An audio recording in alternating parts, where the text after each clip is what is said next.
I would like to call this meeting, it's now 6:09, and I'd like to call the August 2020 meeting of the Albany Public Library Board of Trustees to order. Thank you, everyone, for watching.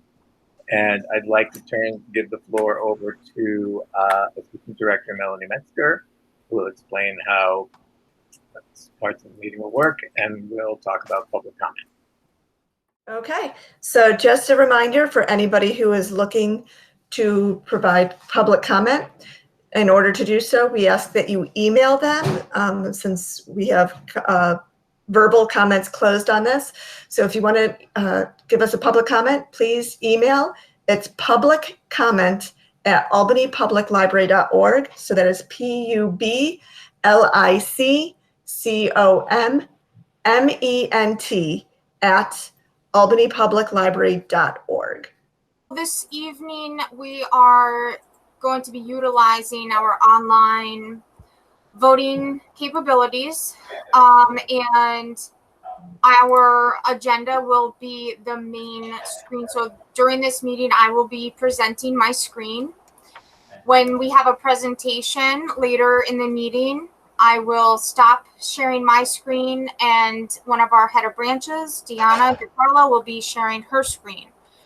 This makes it more clear for the public to follow along. Any supporting documents will also be able to be opened during this process, and the voting capabilities will be seen once the voting has been closed. All board members at this time are logged into Board Docs. If they are unable to take their vote, I will enter their vote manually once we have a verbal confirmation of their vote. I will stop presenting my screen at this point. Well, I'll keep presenting the agenda, but Mr. Finn, the new board president, will take over from here. All right, thank you very much, Melanie and Rebecca. So I see that all board members are currently present except for Ms. Robinson, who is excused, and Ms. Way, who we are expecting tonight. Other than that, we have the full board. Okay. So we have a note from Scott that I'm sorry, we have some notes coming in. Yeah, we're still not streaming. Okay, so should I be mentioning the public comment again? No, I'm doing that in the chat to see if it's showing up in the chat. I saw that flash up. Okay. Okay, we're streaming. We're good. Great. Okay, good to know. All right. Houston problems have been solved. Okay. So for the consent agenda, which we've been going with, does anyone want to remove an item from the consent agenda, which includes approval of the minutes from last time and the check register? Does anybody have anything they want to set aside to question or talk about? So I'd like to get a motion from the floor to accept the consent agenda, please. So moved. Karen, thank you. Moves. And do we have a second? Second. Jenna moves. Seconds that move. Okay. So are there any other questions that we want to, or anything we need to clarify before we finalize this vote? Hearing nothing from the floor, and we should take the vote to accept the consent agenda. So, Rebecca, are we going into the other tab and doing this way? Okay, I'm doing it.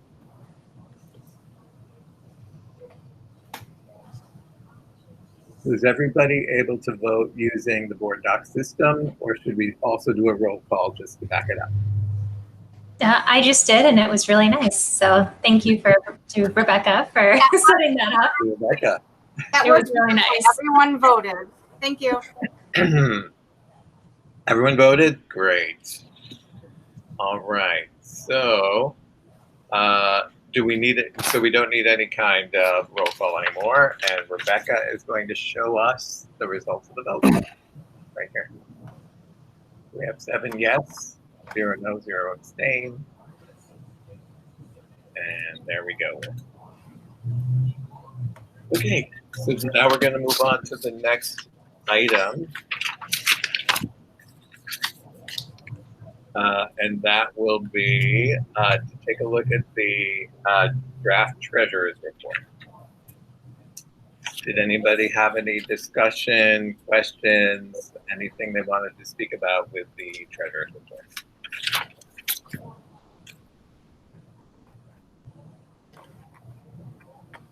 I will just chime in and say, even though this is a draft, because the treasurer hasn't actually reviewed it, I do think the revenue and expenditure totals on here are going to be pretty close to final. So this does represent a pretty good picture of what the final stub year numbers are going to be. Thank you, Adam. Now, as I understand it from my awesome coach, Karen Strong, there's no vote here. So have we given enough time to think about this? Should we move on to the next item? I have a question. Yes. Okay, good. So now I know people are looking at it. Great. So this is, as Adam just said, the whole stub year. What I'm confused about, and I brought this up at the last couple of meetings, is that we're going to use fund balance. And I looked, even though we had originally approved this budget with a $7 million tax levy. So I looked back at the, I know that we approved budget mods in January to basically have the tax levy, but it's strange. It's strange to me that there would be fund balance used when we should have plenty of tax levy to cover all of these expenses.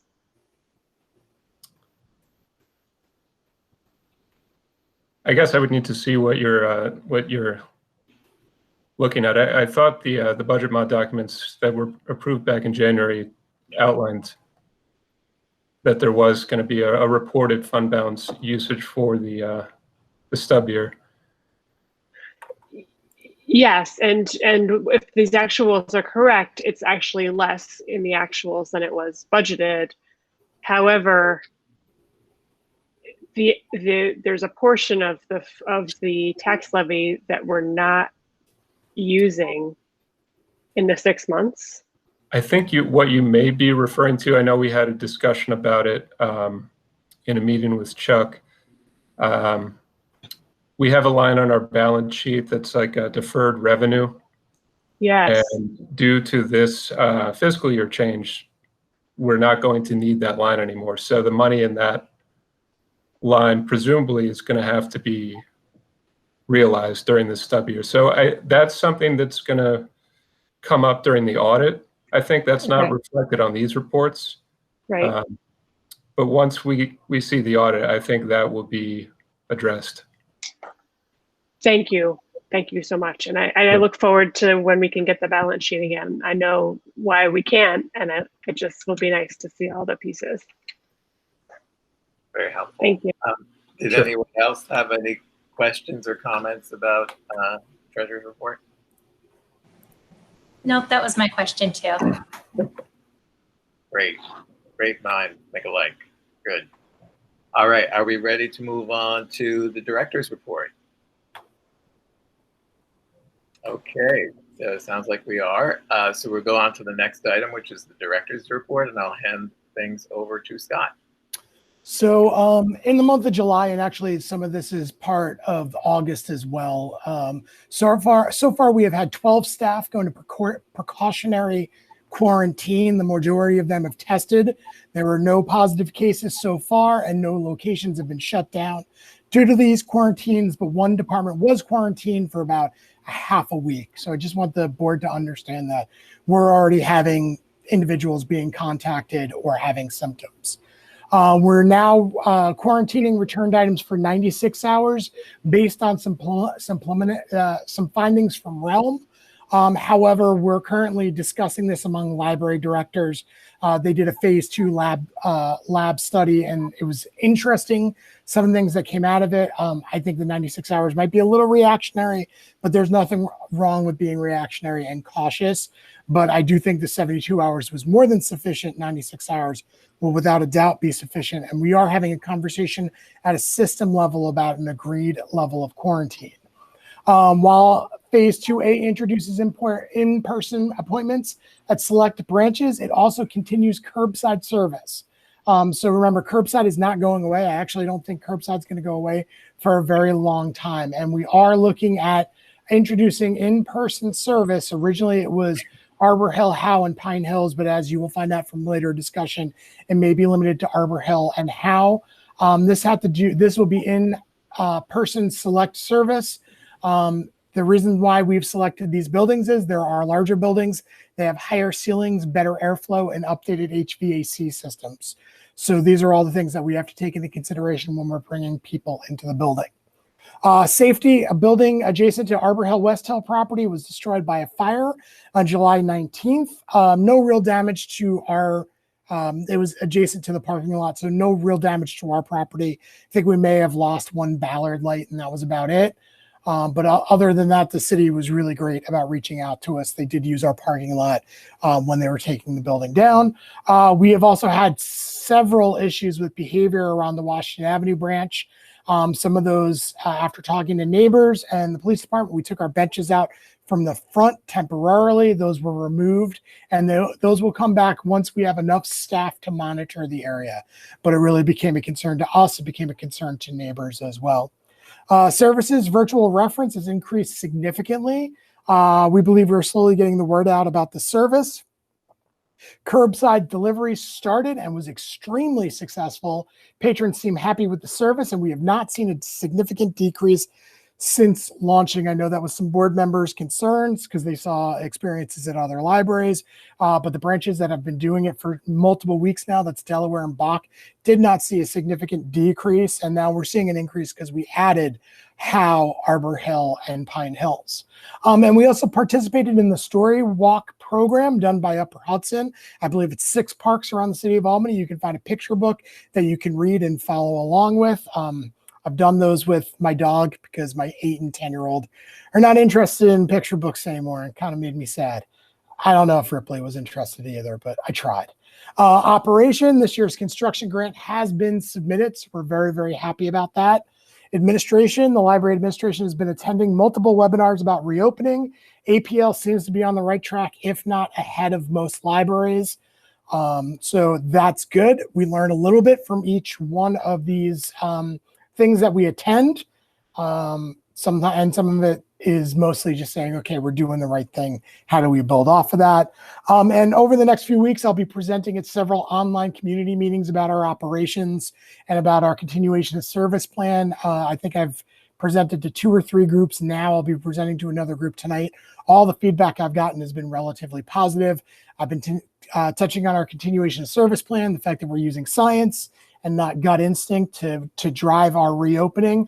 I have presented some of our concerns about the digital divide in the community, and also every time that there's a staff member from a state assembly member's office, like today, I have been honest about the lack of guidance that we've been getting from the state about reopening. Stats, circulation is inched up thanks to curbside. E-media is still king, but we're seeing some physical circulation. Wi-Fi is ticked up. We think it may be from the park locations magically working. Those park locations, those partnerships with recreation have gone up and down several times. I will say that Melanie and her staff have done due diligence to do the work on our side, so we're not really sure what's going on when it comes to recreation side of things, but those sites go up and down. Some of them have now been up steady, and we think that's why we're seeing a tick up of Wi-Fi usage. Reference ticked up and as well, almost doubled. Program participation has dropped off, but I really think that has to do with the fact that most of our neighbors are enjoying the outdoors because you can be a little bit more social when you're outside. And I'm sure as the weather turns and it gets darker sooner, we will start to see engagement again with our online programs. And I will leave the floor open for questions, concerns, or just feedback.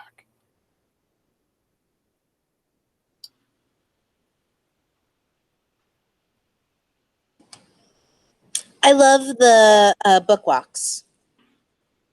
They're awesome. Thank you. Our staff did a really great job on them. It surprised me on Lark Street.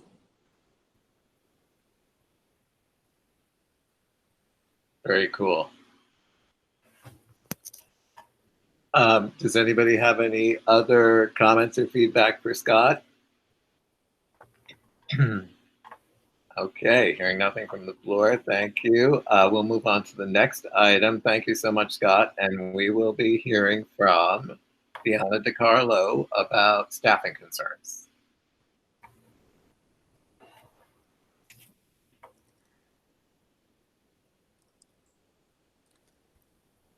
Deanna here? I am here. I'm just going to share my screen. Oh, great.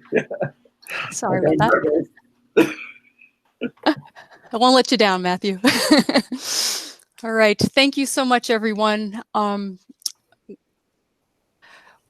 good evening. We are very grateful for the opportunity to update the board about how our current staffing levels have been impacted by COVID-19. Mary Kuhn, Rebecca Lubin, and I prepared this content, and in the next few slides, we will address our goals for this presentation, what we intended for Phase 2A library services, what our Phase 2A staffing requirements are to meet the needs of daily operations, some of the major staffing challenges we are experiencing, in part because of the continuation of services plan or the COSP, but also because of other staffing issues. We'll also update you on the current level of staffing at all 3 of our public service areas, and finally tell you our recommendations to our executive director based on our staffing challenges. There are 4 things we hope you will come away with this evening: current staffing levels and how they have been impacted by COVID-19 and the COSP, what staffing levels we need to implement appointment services safely, the challenge of building in redundancy while also ensuring maximum staff safety, and finally, the reasons behind our recommendations at the end of the presentation. APL's Phase 2A library services include curbside pickup and reference appointments, including print, copy, fax, and computer use appointments at select locations. We actually launched curbside at 2 locations during Phase 1B, Bakken, Delaware, and we expanded that service to Arbor Hill, West Hill, Howe, and Pine Hills last week. Arbor Hill, West Hill, Howe, and Pine Hills are also the select branches for the other types of appointments. We are waiting on the arrival of some custom fit PPE, and we have some staffing issues to work out as we learn which locations we will be busiest with what services. Different levels of employment each have their own areas of expertise, and we need to build in some redundancy across teams so that there are enough of the staff we need for the various Phase 2A services at all locations on both weeks. At Bakken, Delaware, we need staff members who are well-versed in circulation functions to manage curbside, which includes answering frequently ringing phones, using the library database to locate materials, using Google Sheets to book curbside appointments, plus completing the daily operations in service of curbside, which include processing delivery and the book drop, pulling holds, and shelving. For reference appointments, which include computer assistance and more complex queries, we need a combination of librarians and library assistants in addition to our invaluable circulation staff. Because we can't simply fill holes in the schedule like a game of chess across the district like we used to pre-pandemic, shifting teams requires a lot of advanced planning, and we are sometimes left with the inability to perform all intended services if a staff member or several staff members are out for the day or the week. Although we are working with our current COVID-19 staffing levels to provide library service to as many Albany neighborhoods as possible, we are currently experiencing 3 major staffing challenges. One is how the COSP includes weekly rotations of A and B teams, effectively splitting the staff in half. In addition, we have a number of staff on various kinds of leave, including using the Families First Coronavirus Response Act. And finally, it's not just our public service staff that is affected, but our operations teams are also impacted by COVID-19 staffing levels. We want to first remind everyone that staff are working on a rotating schedule of 1 week from home and 1 week in the building. This enables us to reduce the amount of staff in the buildings for safe workplace social distancing and ensures that we are able to provide contact tracing as needed and not wipe out an entire branch staff if a team has to quarantine. It also means that we have double the need for staff assigned to a branch. For example, branches with 1 full-time clerk or 1 facilities staff member were without these positions on either an A or a B week. In a couple of slides, we will explain how we redeployed staff across the district to build in some redundancy and create fuller teams for each week. Next, FFCRA allows staff to use additional federal benefit time to care for oneself or family members. But like any federal program, there are very strict rules. Employees using this leave time cannot work from home, attend pop-up meetings, answer email, take calls, or conduct any other APL work while using this time. We've had some senior staffers on full or partial FFCRA leave the weeks they are scheduled in the buildings, and we anticipate some leaves of absence in the fall, depending largely on local schools' reopening plans. Finally, the operations staff that make library magic happen every single day, even if the public never really gets a chance to see them in action, are also affected by additional needs presented by COVID-19. We have become more dependent on our networked infrastructure for staff meetings and for library services like virtual programming and digital content. And this has created stress on our IT department, who have been instrumental in setting up our facilities with safely distanced workspaces. Our collection management team is also facing a number of challenges by working in AB weeks. We have a backlog of physical materials to process. We have had to increase our purchase of digital materials while still managing physical inventory at all 7 locations, and they have helped out tremendously by coordinating new services like Hoopla and DVD bundles for curbside service, as well as helping out at Washington Avenue with the book drop and deliveries. And our facilities team that works so hard to keep our buildings clean and looking beautiful are also affected. We are unable to build in redundancy with the facilities team at the current level of staffing on AB weeks, and cleaning and sanitizing demands are obviously much higher than they were pre-closure. So these next 3 slides will give you a pretty good glimpse of the current staffing levels at all 3 service areas. And the green text highlights how we redeployed Washington Avenue and North Albany staff to the other 5 branches for Phase 2A. This is East, which includes Delaware, Howe, and North Albany. This is West, which includes Bach and Pine Hills. And this is Central, which includes Washington Avenue and Arbor Hill West Hill. Please note there is only 1 branch staff member at Washington Avenue at this time, as 12 staff members are now working elsewhere across the district. We also deployed North Albany staff during Phase 1, in part because the size of the space is not conducive for safe workspace distancing, but now because we need them at other branches as we work toward reopening.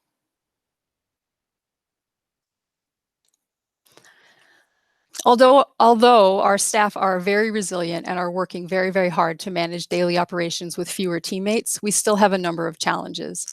There is not enough staff to cover time off, whether it's planned vacations or sudden illness. We've lost our ability to flex staff across the district as needed to cover time off or illness.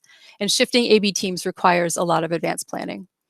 While some staff can work down and cover duties they are not normally assigned, not all staff have all areas of expertise, whether it's advanced circulation functions or complex reference appointments. We are in frequent, imminent danger of cutting appointment slots or not opening a branch at all if staff call out. And we, of course, want folks to call out if they are experiencing any symptoms. And finally, we have had a lack of in-person supervision or full-time supervision in the buildings. And even though everyone has stepped up beautifully in the interim, we really need our trained branch managers steering the daily operations long-term. So for these reasons, the heads of branches have two key recommendations for our executive director. First, we propose to continue running curbside service at 5 branches: Buck, Delaware, Howe, Arbor Hill, West Hill, and Pine Hills. We, however, do not recommend full reference and computer use appointments at all 5, and strongly suggest beginning with 2 branches only to start: Arbor Hill, West Hill, and Howe. This will allow us to safely run curbside at 5 locations and shift some other staff to other branches to amply cover appointments and account for redundancy. We also recommend that the executive director and heads of branches thoroughly assess staffing throughout the next phase to get Pine Hills fully operational as soon as we can. And if we find that some services outshine others in certain locations as we move along, we can shift services across branches while maintaining curbside at 5 locations. In a related proposal, we strongly suggest keeping Washington Avenue closed for phases 2 and 3. The amount of staff needed to run that building have been deployed to other locations so we can serve more areas of the city. In closing, thank you for listening. Thank you for your support. And please let us know if we can answer any questions anytime. On a final note, we want to acknowledge the resilience and courage of our entire staff during this very trying time. And we are proud to serve our city as safely as we possibly can. Thanks again. Thank you so much, Deanna, and to all the staff for everything that you're doing. Did anybody want to comment or have any feedback? Or, as Deanna said, you can always reach out to her via email if you have any questions. Yeah, I have questions. So I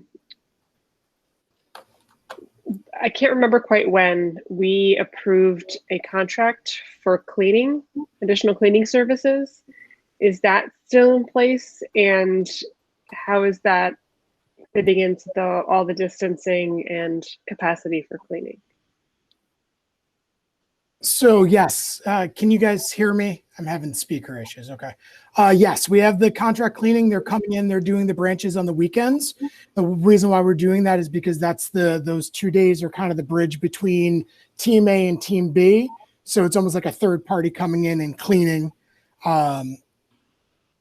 So coming in and just cleaning and doing that weekend work so that the staff who come in on Monday are coming into a completely clean facility.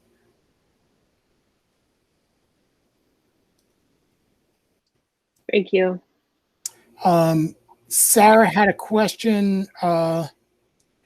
Jim isn't the only staff member who will be at Washington Avenue. Remember, on the 3rd floor, you'll have the full administrative staff for that team. So that's about 4 people. And you'll also have cycle downstairs. So when we say Jim's alone in the library proper. He's not alone in the building. There are multiple people still in the building. I was thinking that too, before a person rattling around, but then I realized, yeah, there's other people there. That's the public facing staff that's there.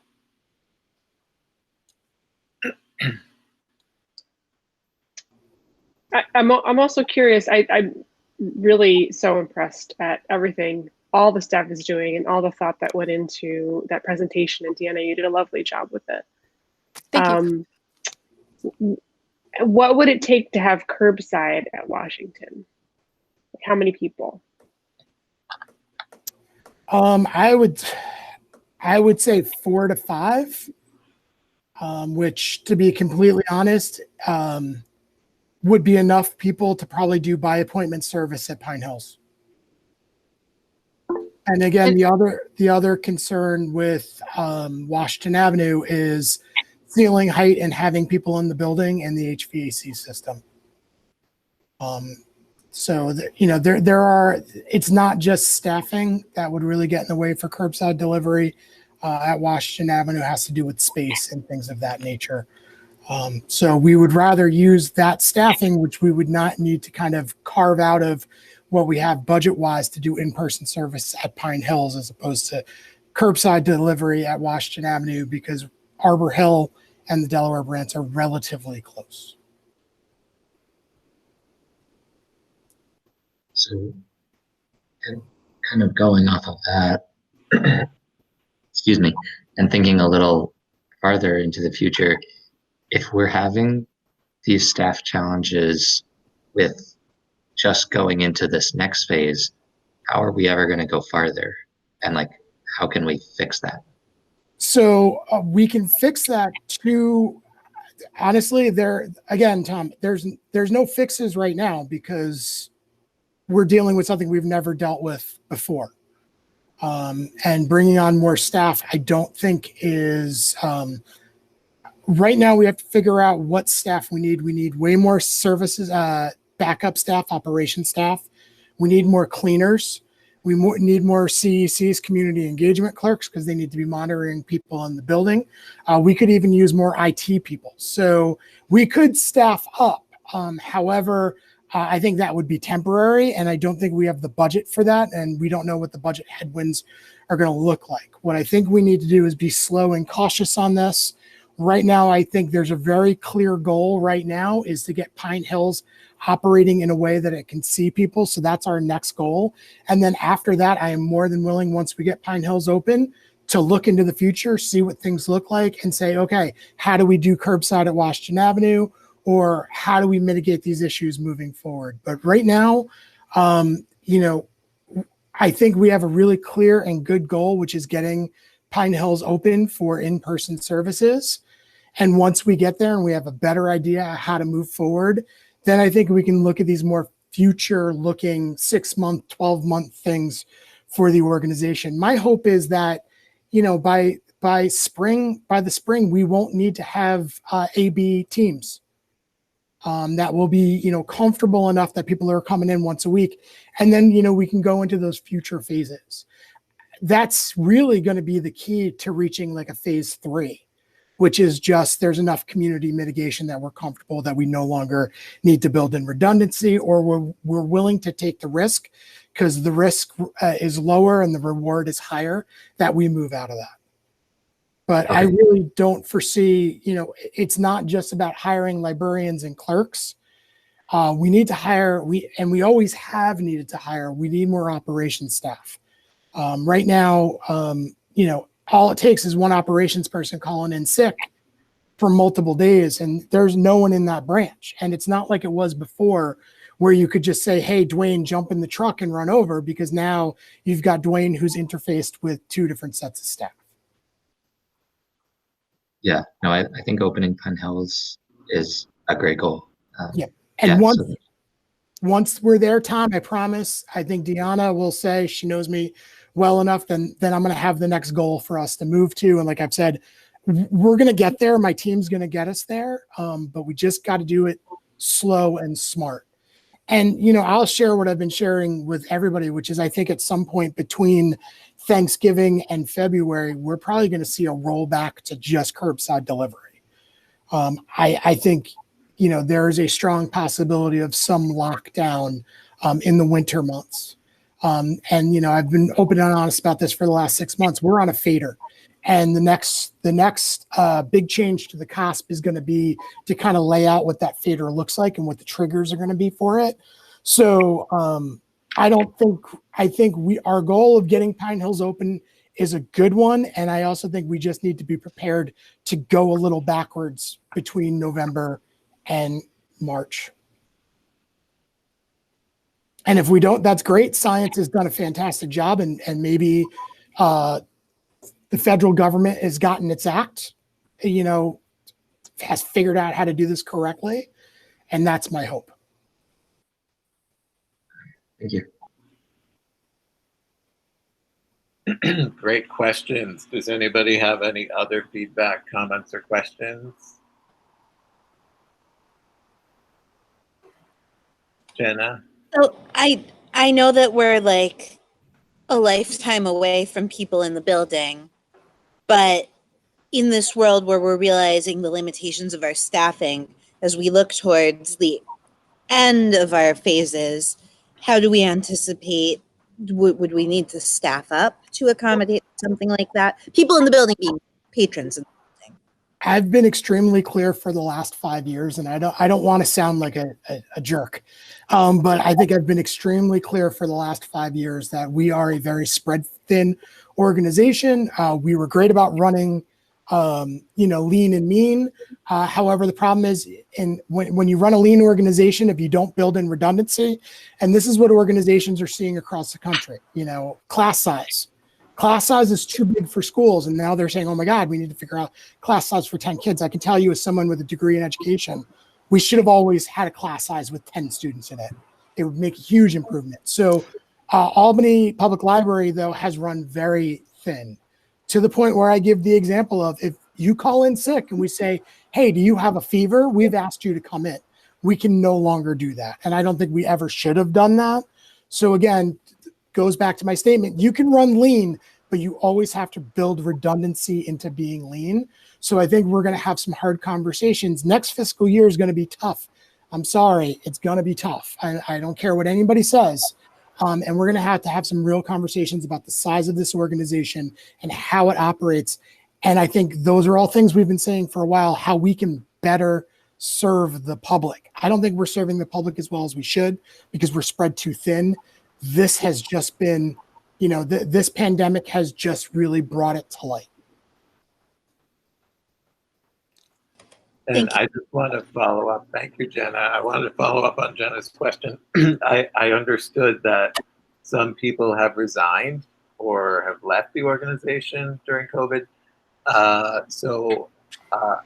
What's the plan to replace who's left? Like, is it happening now, or will it happen down the road, or how's that going?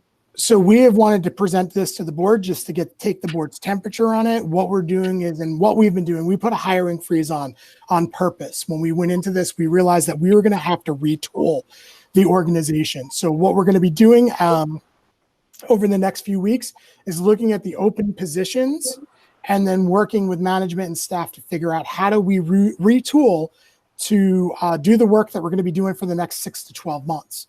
And again, that means more facilities people, and that means possibly more IT people. That means possibly more community engagement clerks, because we'll have to monitor patrons' behavior much more closely than we ever have before. And I do think we're going to need librarians. I do think we're going to need clerks. I do think we're going to need LAs. They're all important to our operation, but I do think we're going to have some tough conversations over the next month, and I trust my team to do it, about how we're going to be able to operate moving forward. So those are there, but there is currently a hiring freeze except for 1 or 2 positions, because we knew that we needed to reallocate, and we really needed to move some pieces around.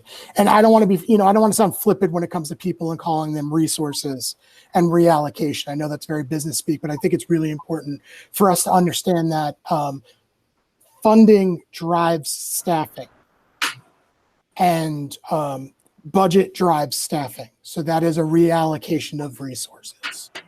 Okay, thank you for that. We'll be looking forward to those conversations. Was there anything else concerning this report?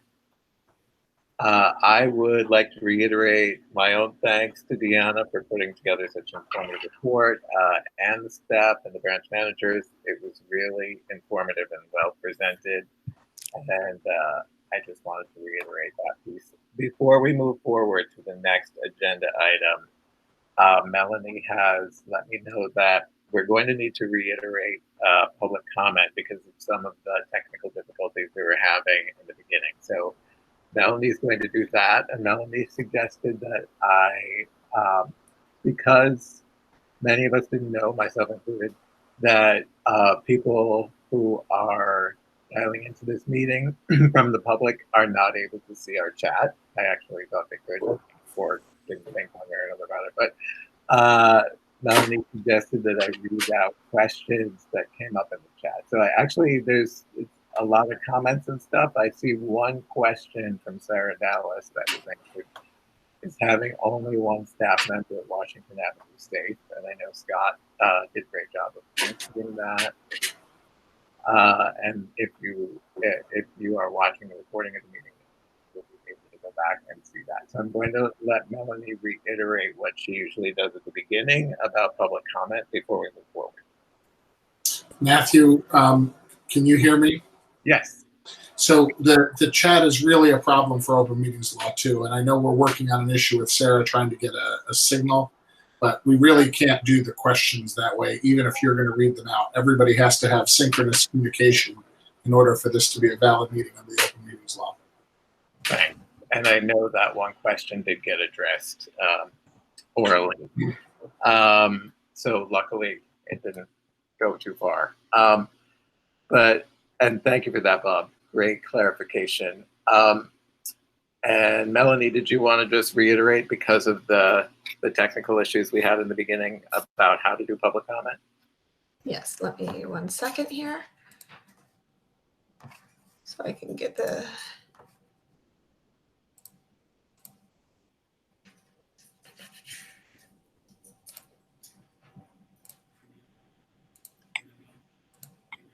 Okay, it should be popped up in just a second here.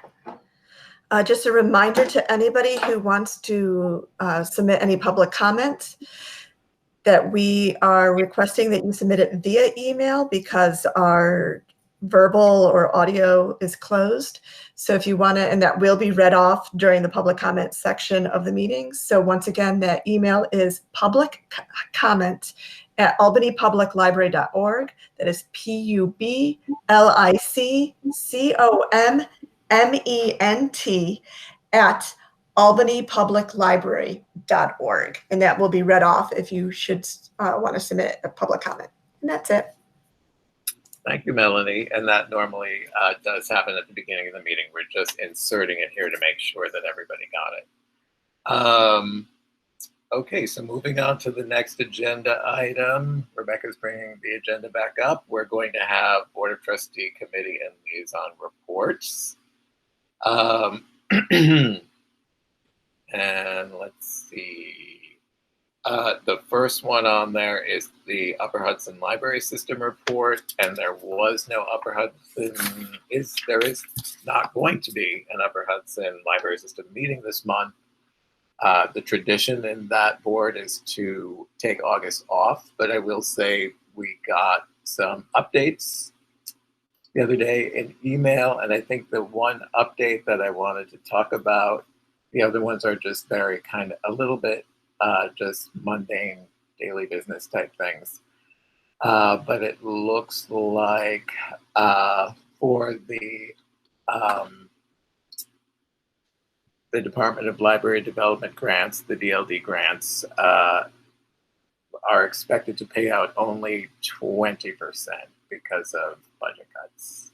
So, and I did want to say one more thing about Upper Hudson Library System. I know I made a bit of a fuss about the way they have set their criteria for selecting DLD grant winners. And Scott, I have to say, wrote a much more thorough and less upset, screaming letter to that board to follow up, and it was a really great letter. I think he sent that out. Did you send that out to everybody, Scott? Oh, Scott had to go, possibly. But if people haven't seen Scott's letter and you want to see it, and you don't know where it is, you can ask me offline. It's in informational items, Matthew. Good. Great.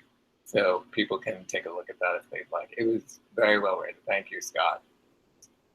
And that issue is ongoing with the Upper Hudson Library System. The next share out would also be me, which is the executive committee. And the big item that we met about was committee assignments for the year. And thank you to Karen and Jenna and Sarah, who immediately caught that I was reading the results of the survey upside down and assigning everybody to their least favorite thing. So luckily, they saw that, and hopefully people have been assigned to committees that they would enjoy participating in. And Rebecca is showing that that's available to you via Board Docs. So this will be the committee structure for the rest of the year, the rest of our fiscal year, 2021. Does anybody have any questions about those two things? Comments? I want to make sure Arlene sees that she's going to be the ELS representative. I did advocate for that, Arlene, because I got the feeling you really liked that one. So Arlene will go back on Upper Hudson Library System Board. And I had told Tim last month at Upper Hudson Library System that I was planning to move forward, which probably made his heart sink. So he's going to be really excited when I say, oh, Tim, by the way, I changed my mind. Someone really great is coming back, and that will make his day. So hearing no further comments about those items, we're going to go to number 8, information items. And we have an information items memo. Here we go. So I'm going to read it from the screen. So if you could scroll slowly, Rebecca, that would be awesome. Thank you. So just some of the things that we wanted to put on the board's radar moving forward in the future. The staff suggests the continued use of Google Meetings once the board meeting begins meeting in person again.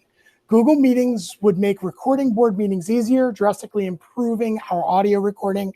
It would also allow the organization to continue live streaming our meetings. On average, live streamed meetings average around 12 viewers, with some meetings having up to 20 viewers. In-person meetings average below 1 member. You keep changing it on me. But, you know, it really adds to, it's easier. So we're coming up with an idea of having Chromebooks in front of everybody and having you be recorded by your Chromebook and participate in Google Meetings, but also while we're all in the same room. So, you know, we're going to work on this and we're going to talk to Matthew about this moving forward. But we really are impressed with how many people are paying attention to our meetings now that they're being live streamed and how much easier it is for staff. So we're coming up with a way that we can incorporate what we're doing right now and simultaneously move it forward so that we can meet in person again. Schedule of board meeting topics attached, and this isn't in here either, so I will send this out later. I did have Stephanie and I put together kind of a schedule of board meeting topics. So just as the year goes on, and Karen also assisted us with this, you know, what we do in January, what we do in February, just an idea of when things may be happening. They're not set in stone because things screw up the schedule, but this at least gives the board an idea of, hey, we should have been doing this in the spring. It is attached. Good. I'm sorry. I got bumped out of board docs. So that's there as well. And also we just wanted to make the board aware. Albany Public Library has parted ways with Brad Rose Landscaping. It's been our landscaping company for about, I believe, like 10, 15 years. We've entered into a new contract with the grounds guys. So just give us a little bit of time. I did have a member of the Common Council contact me to complain about one of our branches not being mowed. Actually, Ripley and I walked past it that night and it needed to be mowed, but you know, it did need to be mowed. So we're just asking board members to just be patient with us while Adam works on the workflow and figures out when we can start having those lawns mowed. And that's it for informational items or things to look forward in the future. For 8.2. 8.3, Karen has graciously compiled I think it was Karen, right? The brainstorming notes. And Karen's bringing that, or Rebecca's bringing that up on the screen. Karen, did you want to talk about that compilation? That was when I was kind of transitioning. Sure. Yeah, I that was a great discussion we had. I think it was back in June. And I'm looking forward to seeing how we move forward with it. Some of the options are thinking about potentially in a retreat as we think about some of these things, some of these bigger picture issues that are coming up that we talked about tonight, the staffing, how that impacts stuff long term. And it could also feed into a new strategic plan. I don't know when we'd want to do that, but our current strategic plan ends this year. So that's up in the air. Great summary. And this is something I need to go back and study, which I did not do before for tonight, but we have it here on board docs, so we can look at it and kind of refresh our memories about what was said in the brainstorming. Any other comments on agenda items 8.1, 2, and 3?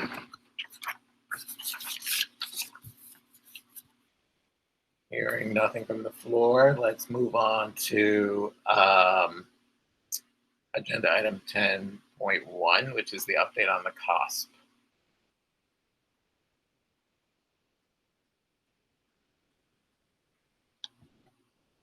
Get that open, one moment here.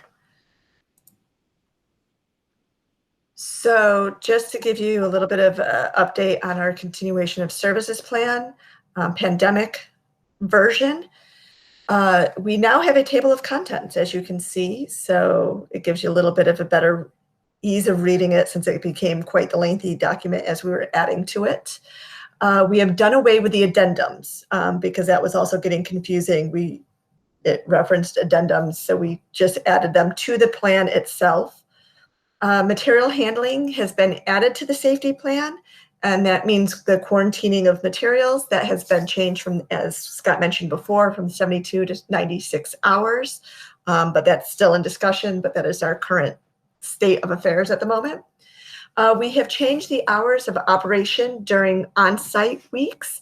It used to be a strict either a 9 to 5 or 10 to 6 shift, and we've now increased that from 7 a.m. to 6 p.m. just because with the, as Scott mentioned, the redundancy with the facilities department and some things that needed to be done with some of the other operation departments. It was easier to have staff in the building earlier to avoid contact, because then those departments could do their work as needed and not have to worry about direct contact with others. So that has been added. There has been a note added about evening programming, because it's obviously for those working families. Some of our programs do have to occur in the evening, and that is outside that 6 p.m. time. So we did add a note regarding that. And we did add on page 8, quarantining protocol and scenarios for staff. We realized our initial plan for that was a little on the strict side, and staff that could work weren't given the option to work. So that has been addressed in the new quarantining protocol. So essentially any staff member who has been asked by maybe a county department to quarantine or has a family member who may be experiencing symptoms and they aren't experiencing symptoms themselves and they're waiting for a test, we're allowing those staff members to work from home should they choose to. Because as Scott mentioned, if you do take the FFCRA time, you could not attend meetings, and several staff members are like, I'm sitting at home, I feel fine, I can work, I'd rather work. So we have given them those options.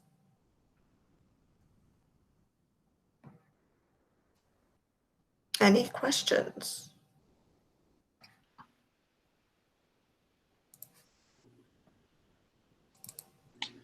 I have a question. Sure.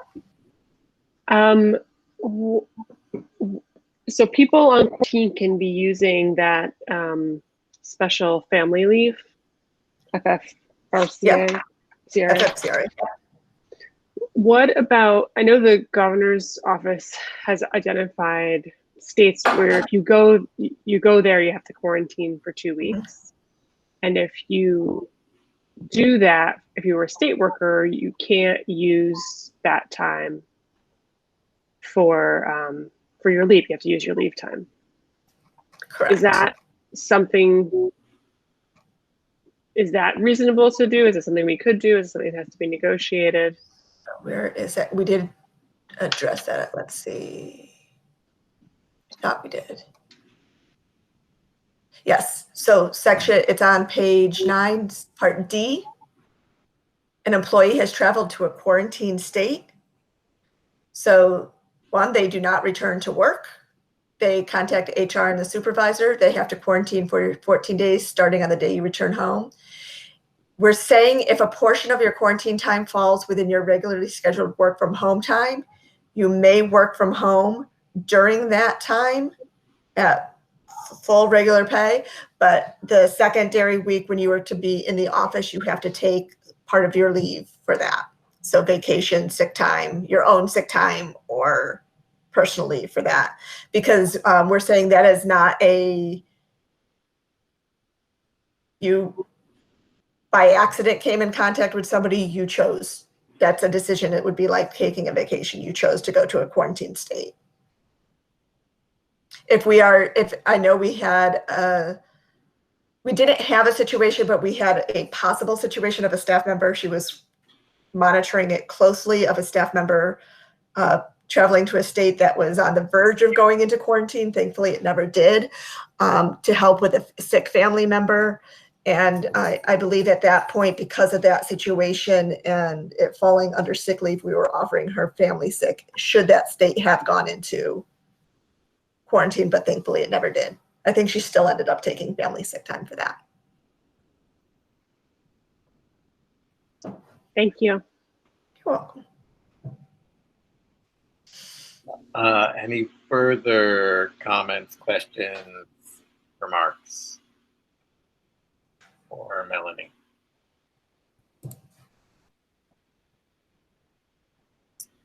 Okay, hearing no further comments, questions, or remarks, let's move on to agenda item 10.2, which is the board meeting schedule.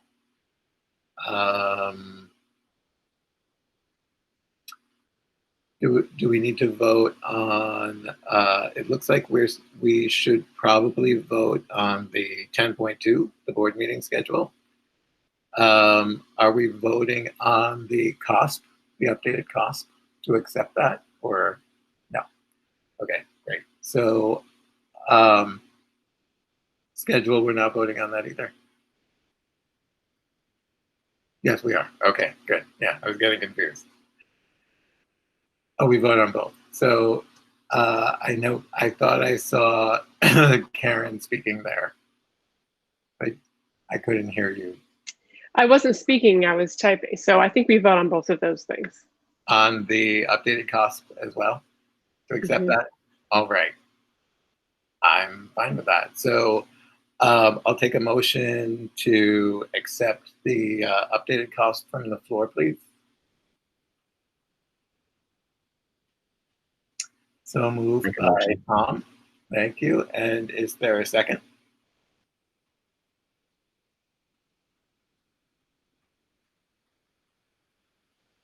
Jenna, thank you. Jenna will second that. Is there any further discussion, comment before we vote?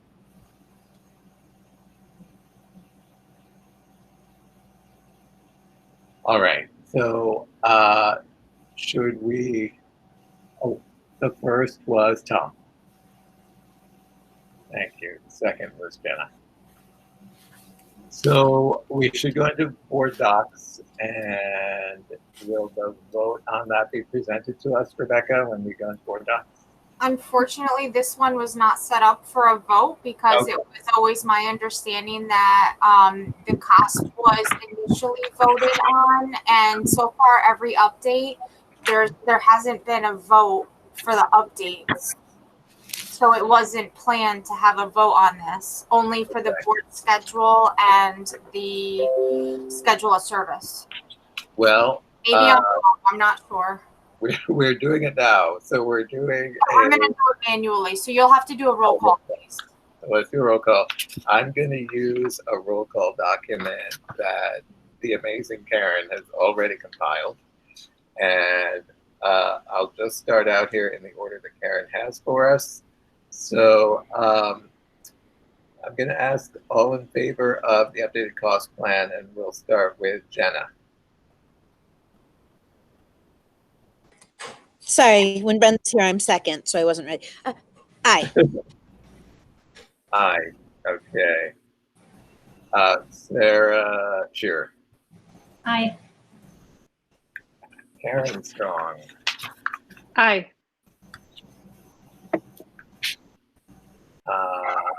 Marlene, his way. Aye.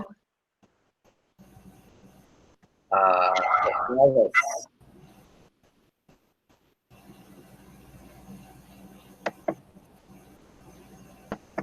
Sarah Dallas. Connection. That's some such thing. Okay, we're gonna. Did I skip to Tom? Tom. I vote yes. Great. Brigitte. Aye. Okay, and I vote aye.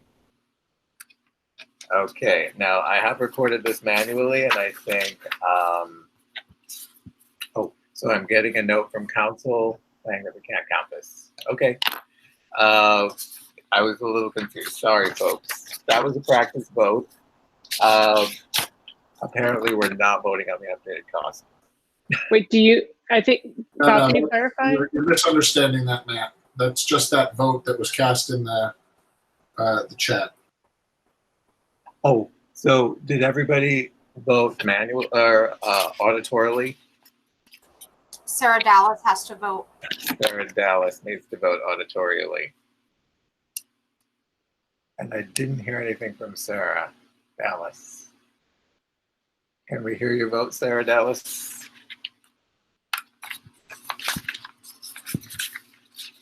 I'm going back to my Aye. Can you hear me? Aye. Hear you. Yay. Okay, great. We got you. And thank you, Bob, for catching that. Could not figure out what's going on there. Okay, great. So it looks like the updated cost plan has passed with everyone present voting aye. Rebecca, do you have everything you need for that vote count? Okay, great. Moving on to the 10.2, which is the board meeting schedule, which is something we will be voting on. Rebecca, are you able to bring that up on the screen for us, please?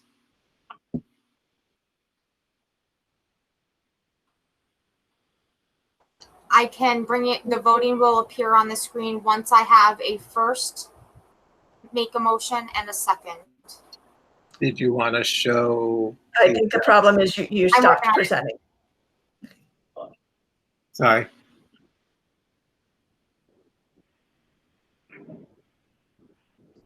I think we need to see the document. Yes.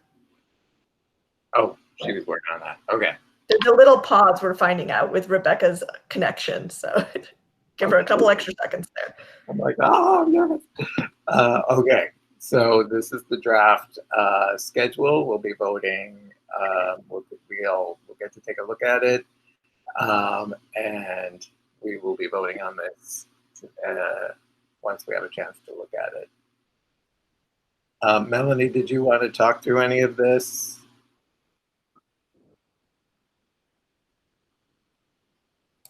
So yep, give me 1 second. I had the wrong document pulled up. So 1 second.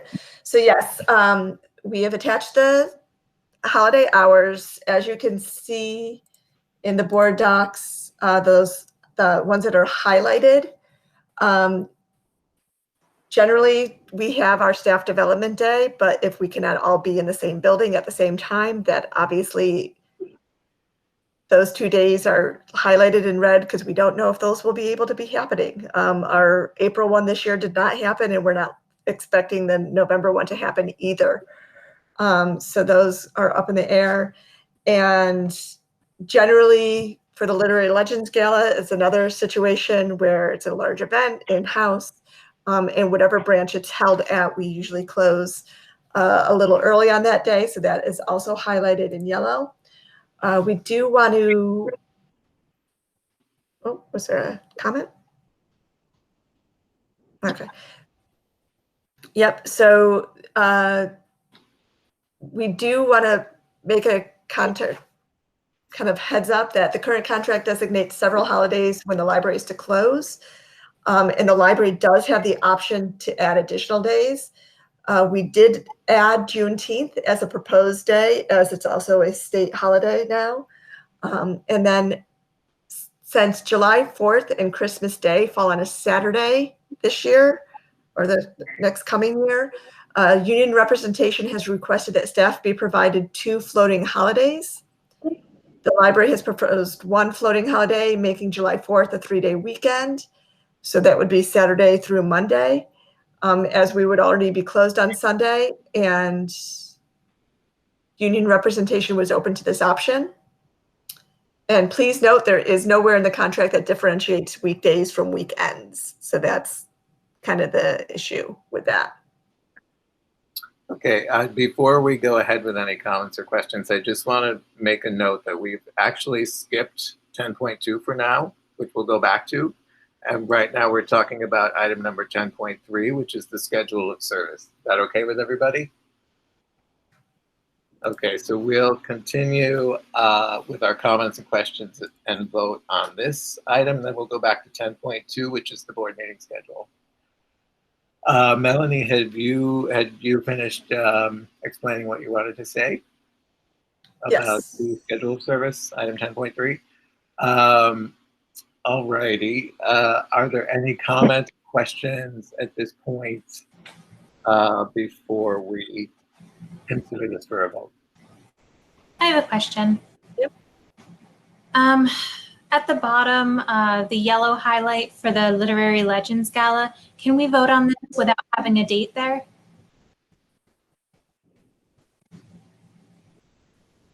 Bob, do you want to pipe in? That sounds like a question.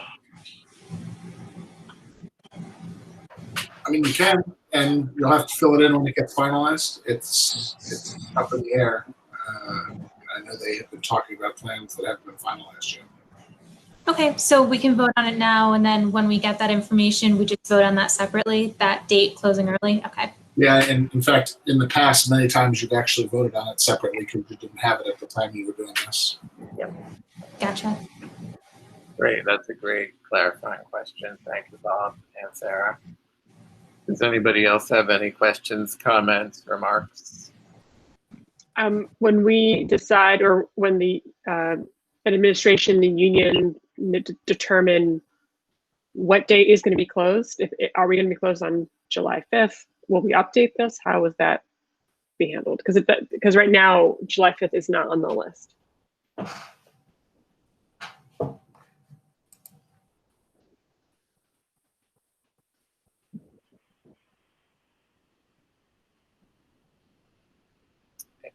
So I think that's for you guys to discuss if you wanted to offer the floating holidays where they could take it, or if we want to designate the July 5th date as the close date.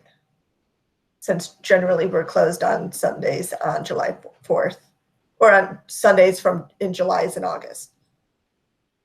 So that's up to you guys, I believe, which method you'd want to do. If you want to offer to provide 2 additional floating holidays, or if you wanted to provide that Monday off instead. And I'll take suggestions from the board on this. How do we want to handle Monday the 5th? Can we hear whether there's typically a need for staffing the library on July 5th? Because I think that would inform the way we handled it, right? Well, I believe, I mean, it would be a Monday in the summer, which, we're in the middle of summer reading. And so it would be a typical summer Monday that we would have. So if we were to keep it open, the floating holiday means that the floating holidays are added to their bank and they don't have to use them on July 5th. They could use them anytime. That would lead me to say we should use the floating holiday method so that staff who want to work can work in the building on the 5th. And just understand that Scott's memo has management proposing 1 floating holiday and making the 4th a 3-day weekend, with Monday being the day off. Okay, and he's indicating that the union is open to that option. So I'm sorry. It's not clear, but I think that's a recommendation from management. I didn't catch that either. Thank you. In that case, I support management's recommendation. we would want to, before we vote, we'd want to make sure that they have a 3-day weekend that includes Monday the 5th. Yes?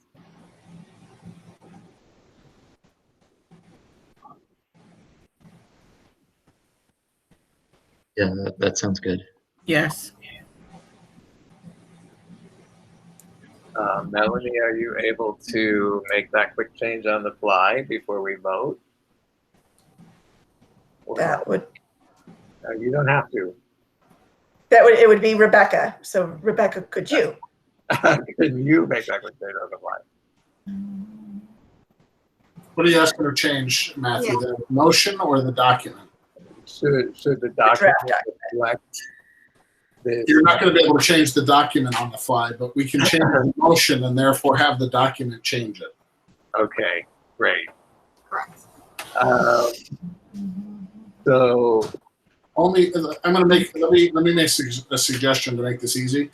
I'm not making the motion. I'm just going to give you language so that if there's a member of the board that thinks this motion is appropriate, they can make it. Great.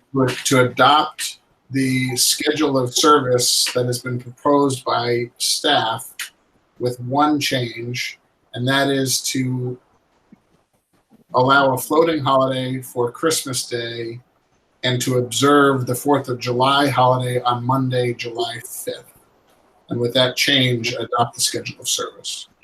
Great. So before I forget what Bob just said, I'd like to, let's see, I'd like to get a motion to accept the schedule of service as presented with the one change of having a floating holiday for Christmas Day and having Monday, July 5th off for a 3-day weekend to celebrate the July 4th holiday.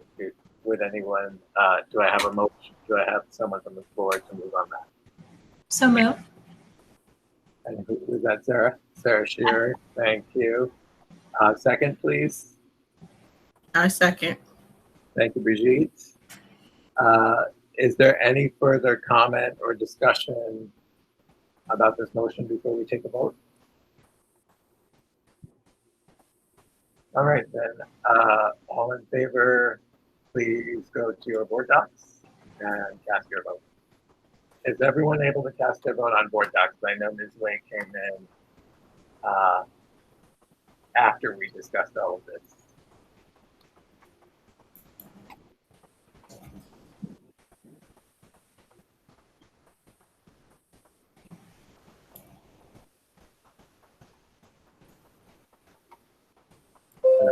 Ask Rebecca if she's seeing all the votes coming through.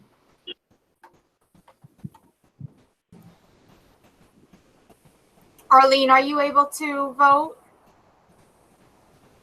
There should be a pop-up box that shows yes, no. But if you're not logged in, please verbally state your vote and I can manually record it. Yes, if you'd like to give us an oral vote, then Rebecca will record that. I vote yes. Thank you.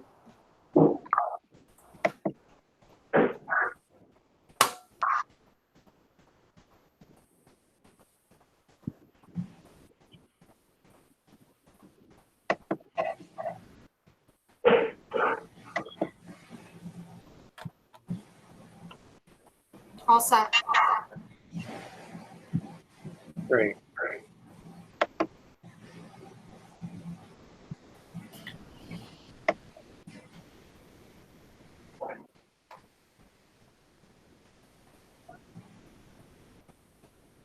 And you'll be displaying that, right, Rebecca?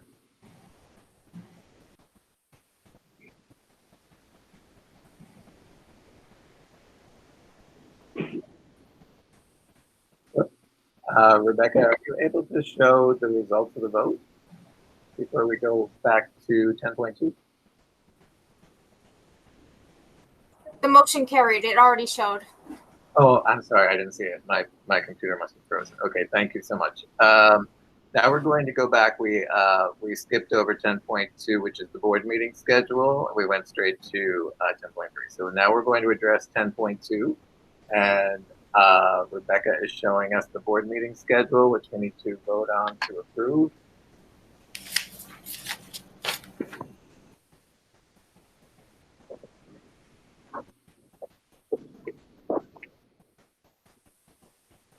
I had a question. Any questions, comments? I like the structure of meeting at Washington Ave every other meeting. I think that works well. But this schedule doesn't include a meeting at North Albany, which is the only branch that's left off, and I thought maybe we should meet at every branch at least once a year. I think it's closed for renovations. If not, I think that's the reason. I see Scott nodding. I saw that, Tom, and I think that's because it's actually being renovated. Yeah, Tom, we don't, the school district has not communicated us, and maybe Bob knows. We don't know who owns the building right now. We don't know when the building is going to be sold. We signed some paperwork. We're completely and utterly in the dark about when renovations are going to start on that building. So we didn't include that in this schedule simply because we don't know. They have told me that the last time I spoke with anybody there, and that person has since retired, so communication has disappeared. Last time I spoke to somebody, they said the construction could start next week, and this was last year, or it might not happen for 2 years. So we didn't want to schedule a meeting there because we're hoping that at some point there's going to be construction on that building that will then give us the ability to start service there and things of that nature. But right now, January, February, March, and April are questionable in terms of just where the world is at. And then once we're out of that, then it's, then you're getting into construction time, which is May, June, July, August. That's typically when school districts, especially if they're using a building, are going to want construction and construction firms want to do construction on schools. And then, into October, November, you don't know if a project's going to be done or not. You don't know if the punch list is signed off on, and you don't know if buildings and codes is actually going to allow you to use the building because everything is up to code. So, we're taking two things into consideration. One, that we're in a pandemic and we don't know when we're going to be back in that building at all. And then simultaneously, at 3, we don't know what's going on with the sale of that building. We know it's going forward. We don't have a schedule. No schedule has been communicated to us. And then third, most importantly, if there is construction, what that construction looks like and whether or not the construction crew is going to come in. And I have a feeling they're gonna with the work that they want to do or we're asking them to do and say, you can't operate as a library while we're doing this. Give us 3 or 4 months. And, it's basically, a really big crapshoot. That's why we've left North Albany off the schedule. Okay, that's fine. Thanks for clarifying that. Thanks for bringing that up. It looks like in 2021, we're kind of in the middle of the This is Sarah. Yes. Can you hear me? Hi, Sarah. Just Yes. a quick. Hi. I'm so glad it's almost working. If we're still required to do social distancing, I remember going to some of these branches to have a meeting, and it was tight. What happens when the open meeting law allows face-to-face meetings? Some of these branches can't accommodate us spreading out. Is there a contingency plan? So the 2 locations that can't support us spreading out is Bach and Delaware, and you'll notice they're further down the list. So we thought about this. Pine Hills, we could probably spread out, or Pine Hills, we could do it in a larger part of the library. This is another reason why we thought about Washington Avenue too, because there's definitely ample space to spread out. But, we're always going to do a contingency plan. This is just kind of being hopeful that, by May of next year, which is when we'll be at the Bach branch, hopefully we'll be able to be within 10 feet of each other and move forward with it. So this is a cautiously optimistic schedule that we're always willing to change. So yeah, just because we vote on it doesn't mean the board can't come back and make an amendment. Scott's really just looking forward to getting hugs again. I am very happy not getting hugs, so I'm good. I'm good. Good to know. I'm a natural social distancer. This hasn't been that hard on me. I'm looking at the September for the Jewish holidays. I think Rosh Hashanah is on the 8th in 2021, and Yom Kippur is going to be on the 16th. So that's a little bit of a squeaker, but I think people should be okay with the 14th.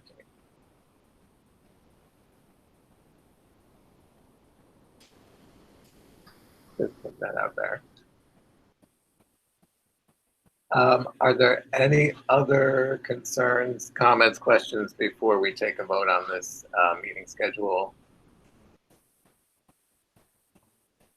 Hearing no other concerns, questions, comments, I'd like to get a motion to approve this meeting schedule from the floor.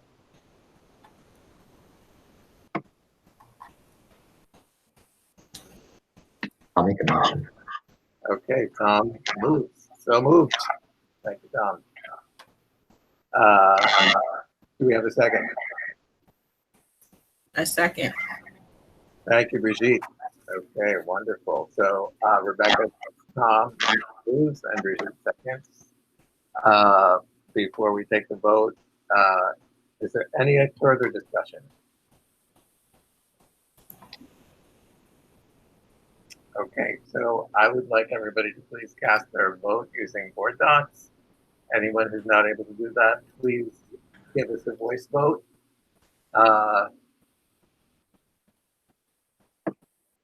Arlene got bumped off. Aye. Aye. Arlene is I there. approve. Thank you.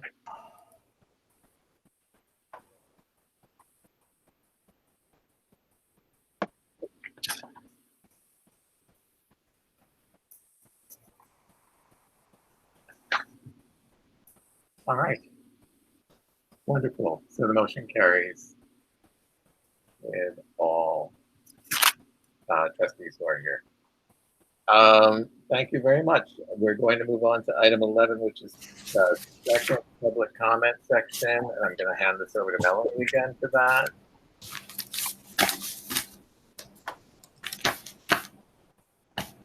Actually, Rebecca, was there any public comment? No public comment. Okay, very good. I am not aware of any need for executive session.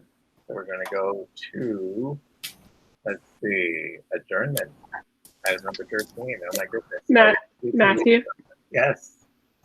There's just we just are going to remind trustees we're going to send around the board meeting evaluation. Oh, yes, and we talked about that 5 minutes before the meeting. Okay, yes. Right. Karen, so I will email. Karen will be sending you the link for Trustees. the board email trustee evaluation for the board meetings. It's a Google survey, so all you have to do is click through it, and then we'll be able to compile your thoughts and give you a report on that. Thank you, Karen.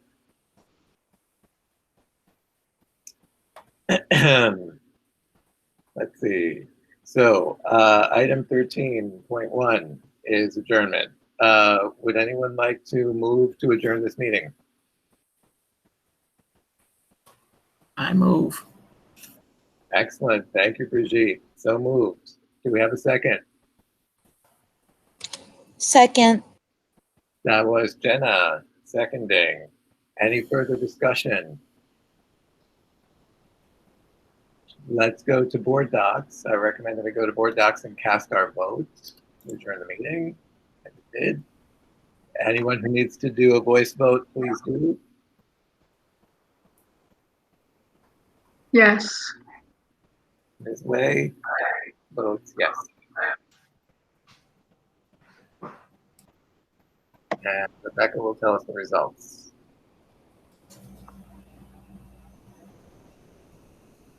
Did our motion carry? May we leave? I can't imagine that it didn't.